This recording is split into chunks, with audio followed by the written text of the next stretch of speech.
大家好，我是老杨，料理爱好者。今天呢，我们来做一道不利于减肥人士吃的小吃——芝士爆浆虾球。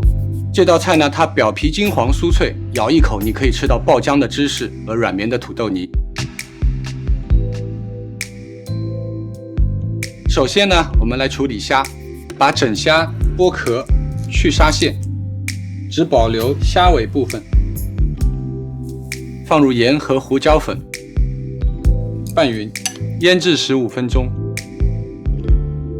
现在呢，来处理土豆，最好挑圆润饱满一些的，掂在手里呢要比较有分量，淀粉质含量会比较高，吃在嘴里呢会更绵软一些，也更适合做土豆泥。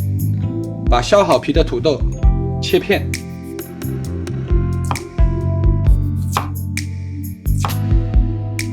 然后把土豆放到锅里蒸，水烧开了，我们把切好的土豆片放进去蒸25分钟。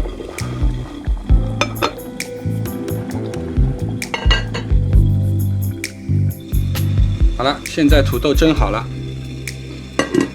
我们可以拿根筷子试一下，能够轻松戳破就好了。那如果说土豆不想蒸的话呢，也可以把它整个连皮放在水里煮，煮大概半个小时，取出也可以。将蒸好的土豆捣烂，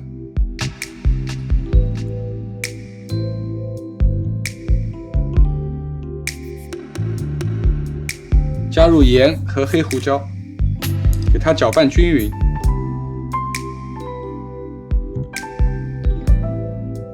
现在呢，我们开始做虾球。取一坨土豆泥，搓圆，然后按扁，放入大概1/4片的芝士片，再拿一个虾仁，然后像包汤团一样的给它包起来，把虾尾部分露在外面。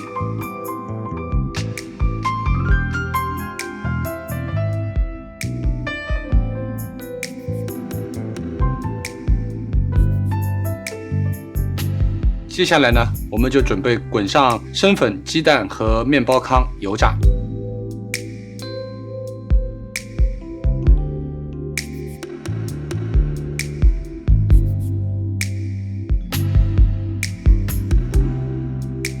油烧到6-7成熟，怎么样判断呢？只要把一根筷子放下去，它可以快速的冒出气泡，就说明油温差不多了。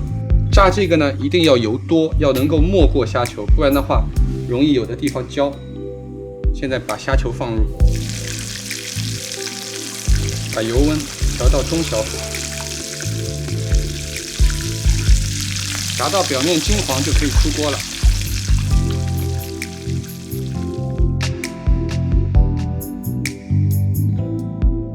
爆浆芝士凤尾虾球一定要趁热吃，掰开看一下，这满满的流出来的芝士，